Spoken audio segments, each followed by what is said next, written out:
नमस्कार, I'm Ashok Vyas and I am delighted, बल्कि मुझे बहुत प्रसन्नता है इस बात की कि आज बात पर बात में मेरा साथ देने के लिए जो जुड़ रहे हैं उनके नाम के साथ ही सुमन है, जिनका मन सुंदर होता है।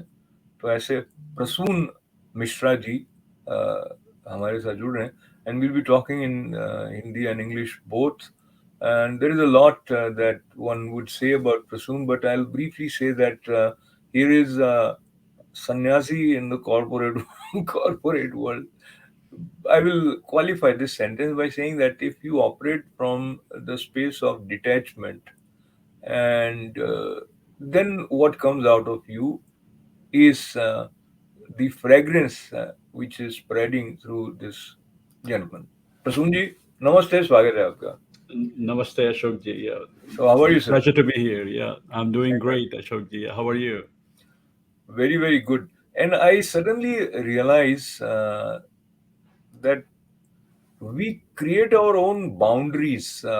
Very few of us see beyond the possibilities that we start assuming, and they are very limited. In your case, what led you to to break this, or was it never existing in your case? So yeah, I think basically that's very well said, Ashokji. I think we make our own boundaries, right? There is a one of the old stories that that reminds me that an elephant, right? An elephant, they that used to be tied up to they had this chain and they will tie up to a big pole and then. One time they took the elephant somewhere else, but then they had no way to take that pole and then the tie, and then they basically now they were worried that how do we tie the elephant. So there was a sage that was there, and he said that, hey, you just go there and just pretend that elephant is you're tying him. So he said that what, and he just went and he pretended to tie the elephant, and then he came back and they realized that now elephant sat down and he as if he was tied up, and then he didn't move, and in the morning he was not moving. So he said, why the elephant is not moving? And the sage said, oh, you have to untie him. So then, although there were no shackles, the guy had to go and pretend to untie the elephant, and then elephant thought, okay, that I'm free. So they're coming back to, we have put all these restrictions on us, and then COVID, and then post pandemic, we all have formed basically behaviors. It takes a month for a behavior to be formed, right? So I have been seeing that we are now more hesitant of even going and meeting people personally, and the way we used to do. So I think that these are all behaviors that have been patterns that have been formed, that we eventually, as the everything comes to normal, we have to break that through and come out and let ourselves to So, be. yeah. So, Prasunji, pre-COVID meaning, let us say we are in a normal world that we have known. Even then, people find themselves in a kind of a self-imposed prison. I say it with my own experience, and you you are aware, yet you feel that this is the reality. So we create that reality, which is not good for us, not good for the society. Some people don't, some people do it, but I think many people do it. So going back to the story that you shared, I'm also reminded of another one where you have the lion being shown his face in the mirror in the water, and then he realizes that he's not a another CR or fox, and he's a lion. So to know or discover our true nature is not the prime focus of our education system, generally speaking. Do you agree? And in your case, how was it parallel to the formal education which you were taking? There was another inner learning which was happening either just by contemplating or by reading some literature which was not science or management. It was more like spiritual in nature. So your formulative years in these two sides. Yeah, I think what you are trying to, trying to point is towards the nature of the seeker, right? We all are in a seeker in our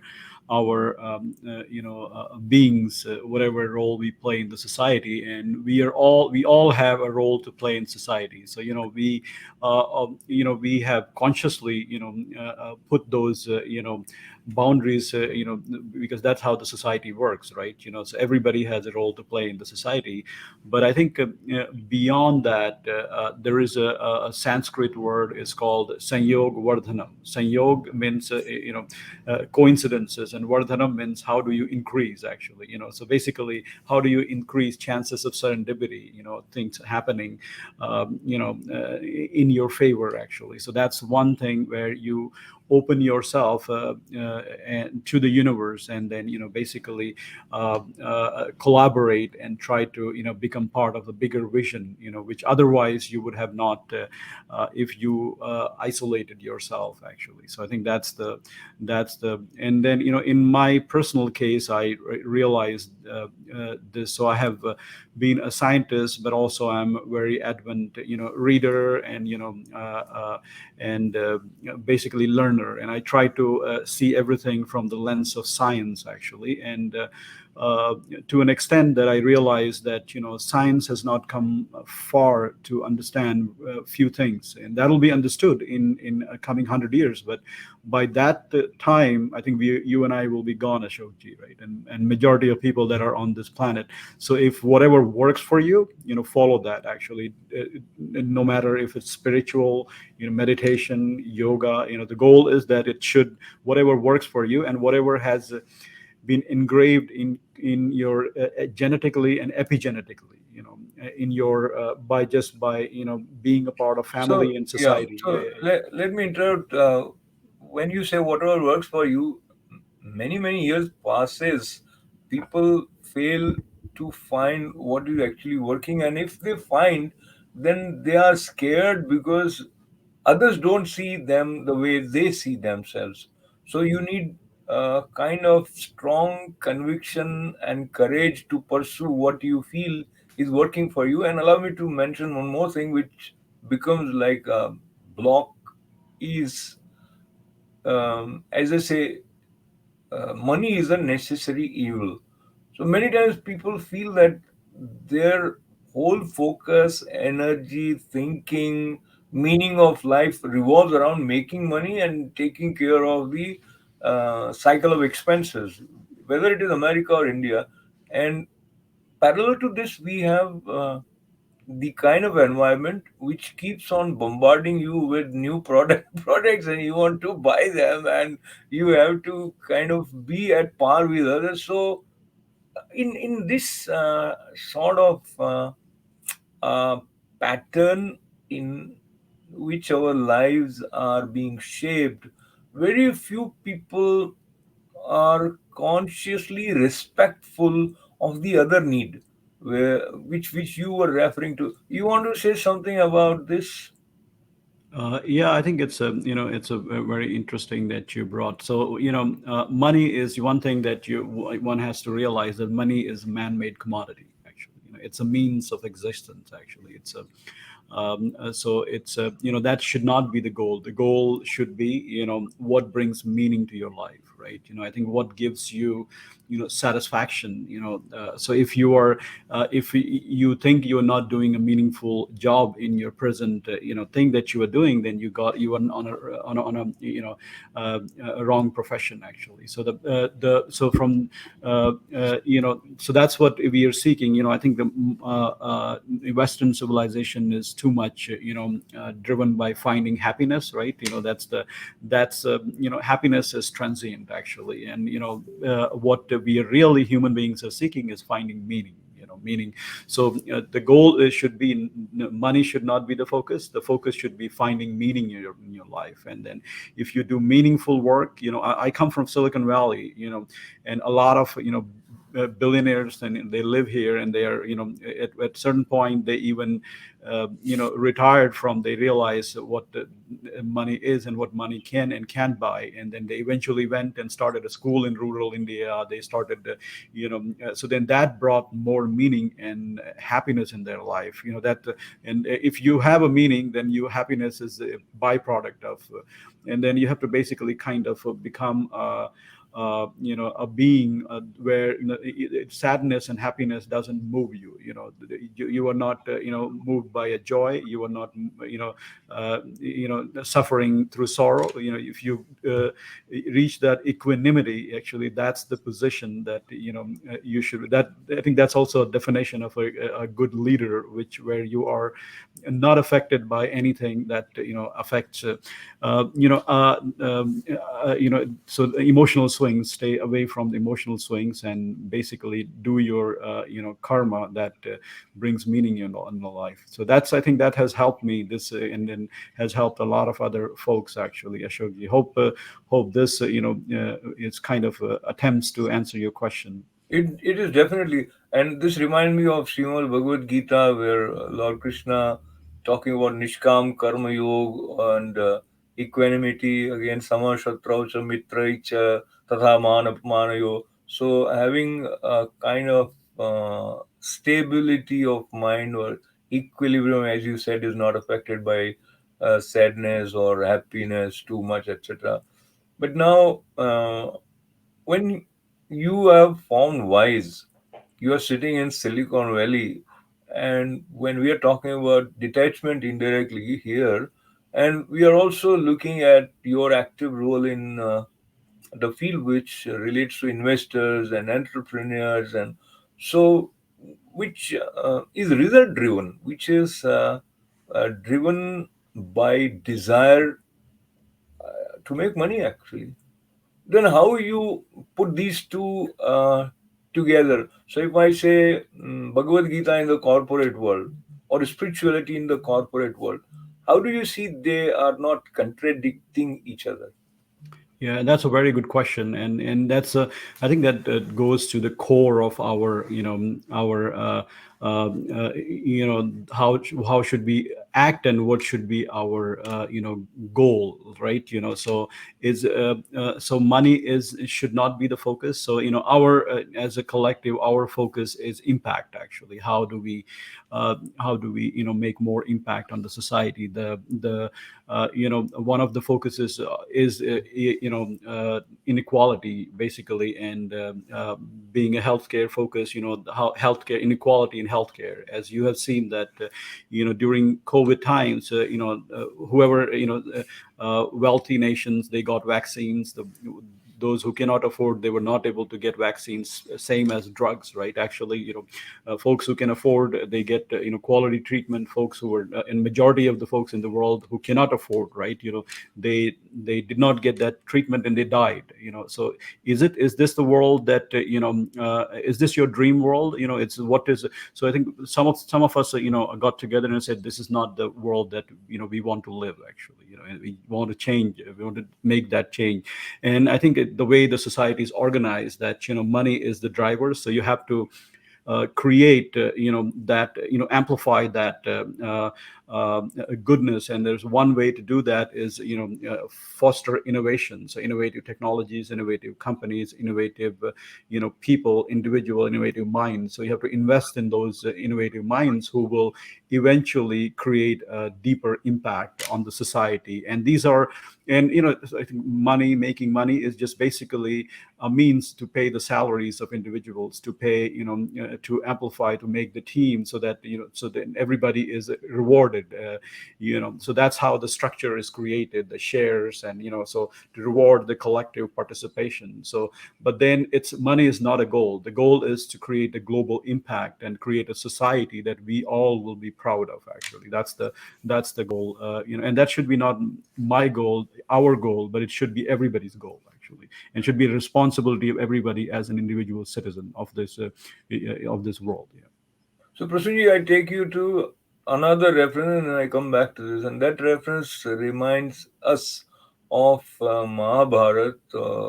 Yudhishthir And as they were studying in Gurukula, Dronacharya ji told them to learn, speak always truth.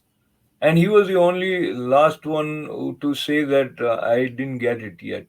So basically, here was the person who wanted to put into practice.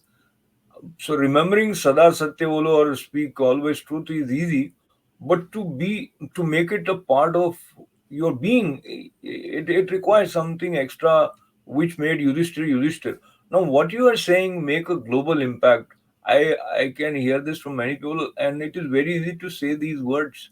But then you will have people who are actually driven by their ego, or they are using this as an excuse to gain something else.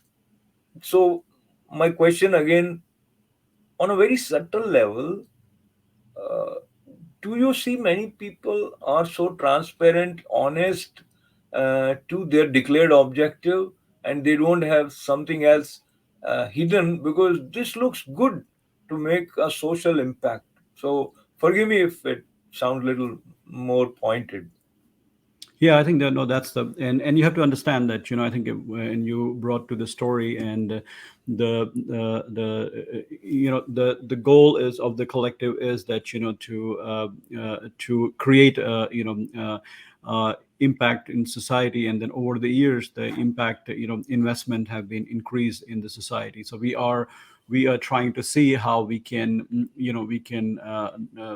basically uh, as a group together can identify real good technologies that have that can make transformational changes actually. And I think there were several several layers of this question. One is the philosophical layer, the ego, right? Ego is part of our existence. That's a healthy ego is required for our existence actually. So a lot of people who are really successful, they have the healthy ego is part of that. But I think that we have, as we have kind of identified very driven and very self realized people, actualized people, self actualized people who are part of our initiative. And we are together trying to make a difference in the society actually. So I think it is a collective, and it's very we have there are funds. So funds, their responsibility is to return a positive return, right? But then the impact investment thesis is that it should also make an impact in the society while generating returns. So that's the but there are many funds also that don't generate returns but just generate good. And then that's also so that's also a part of this philosophy that, okay, so if I make 10 investments and two are generating two and to suppose five are generating returns to enough returns to keep the other ones making more impact, I think that still balances my portfolios. It's in the end, it's all about are you generating the returns that you have promised to your investors actually. So if you are making those books actually, that's that you are a good fund, and that you are characterized as a impact fund. And so that's basically going into nitty gritties of the venture So, capital world. Yeah, yeah. so two questions. One related to identifying the area in which you would like to make an impact, social impact, global impact. In your case, how challenging it was or how easy it was to have that clarity. That is one. So let us hear, and then I'll go to the final last question. Yeah, I think in my case, I come from a family of physicians, actually. So I think I was, as early in my life, I was also helping my, parents in their clinic, compounding medicine, actually, to compounders. And they taught me that, Prasun, you live to we live to help others live longer. So that has been kind of my mantra for all life, actually, how I can, help individuals live longer and healthier life. And and I have basically, so once the your life's goal becomes clear, so that's what I think, youngsters who are listening. So if life's goal becomes clear, then everything, your destiny manifests itself, actually. That's what I believe. So my goal was very clear, and then that drove to possibilities. And then I'm open to possibilities, and and contributing to to making those possibilities a part of the manifestation of of those realities that and plans that I envision. So that's that has been my existence. And I think I can end with Swami Vivekananda's a quote that he said, that in response to a question, he said that we don't need more meditators, we need more folks who are ready to act. Because in today's society, the folks who consider acting as a meditation, those are the folks that are needed to make the change, not just the meditators. So I think you have to consciously act and make a difference. Not all the times you will be successful, but success is just a glorified name of learning from your fatal failures, actually. So I think it's basically, you keep at it, keep doing it, you will get there, actually. Yeah.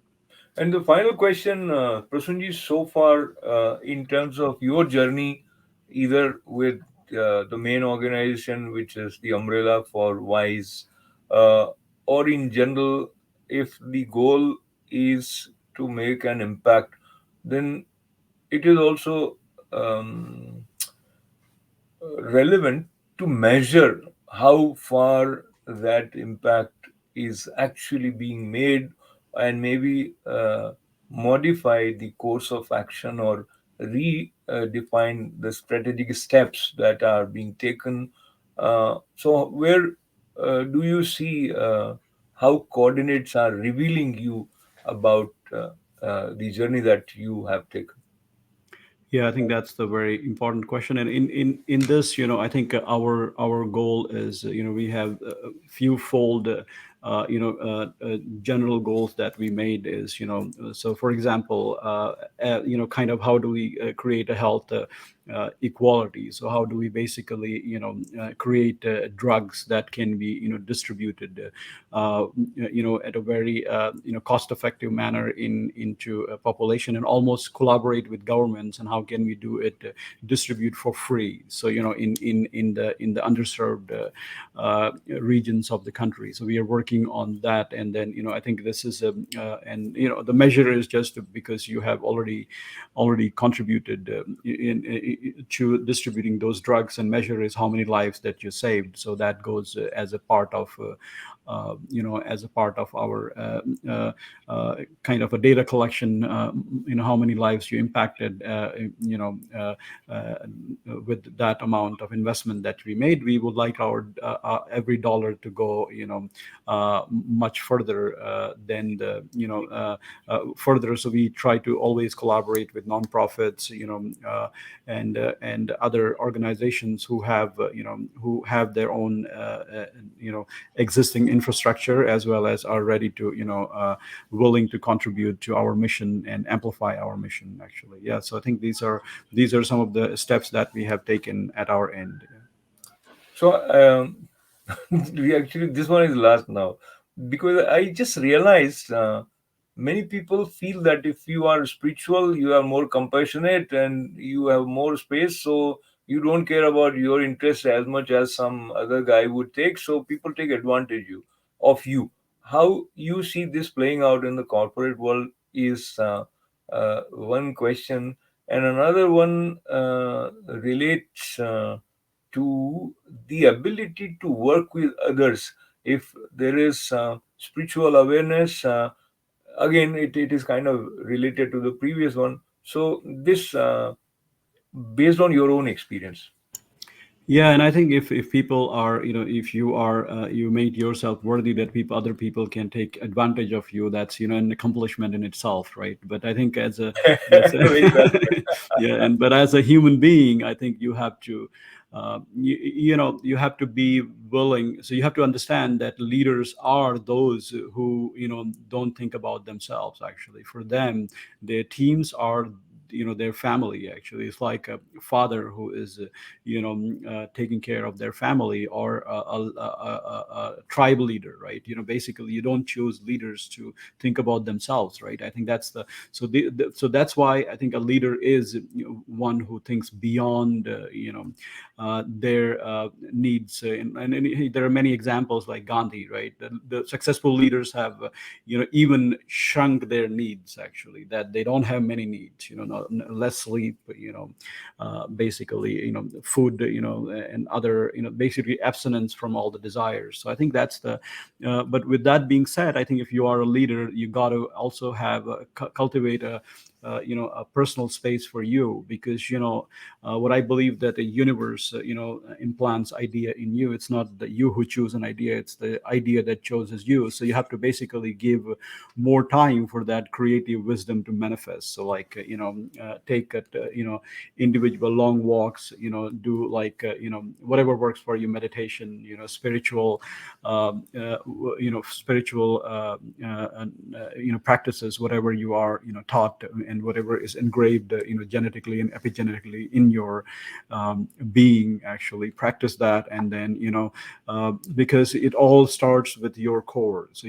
what I came to learn, that I think if you are the one who is responsible for your own well-being, actually, and then after with so once you have fastened your own seatbelt, then think about others to fasten their seatbelt. So I think that's kind of an analogy. So you keep yourself healthy, and then you, with a healthy body, healthy mind, you will be able to kind of amplify that goodness or wellness that's already within you into the society, actually. So I think that, hope that touched upon both your questions on Absolutely, it spirituality did. as well as Absolutely, and I really appreciate that. And I think some of our viewers who are listening to you will also get a sense of clarity, as I did, and being open to. And I think you beautifully said that ideas are given to you by the cosmos. So having that humility takes away the sense of false ego also, also, and then you are open to strengthen and move forward. So this Heramba studio is actually more on the path of learning about life in various shades, and primarily to see how to move upwards with clarity, by being open to listening to experiences of others, as well as having conversations on issues which are core of our being and our lives, and that sometimes comes through scriptures and sometimes comes through people who have put scriptures into practice. And today was the second kind of conversation, and I'm really delighted as well as thankful to you for joining us, Prasunji. Thank Namaste. you, Ashok. Thank you. Always a pleasure. Thank you very much. You all have a great day. Prasoon जी का धन्यवाद करते हुए आप सभी का धन्यवाद के साथ मंगल कामनाएं। और ये स्थान चूंकि YouTube चैनल से जुड़ा हुआ है, तो सब्सक्राइब करने वाली बात को भी याद करते हुए विदा ली जाए। मंगल कामनाएं। नमस्ते।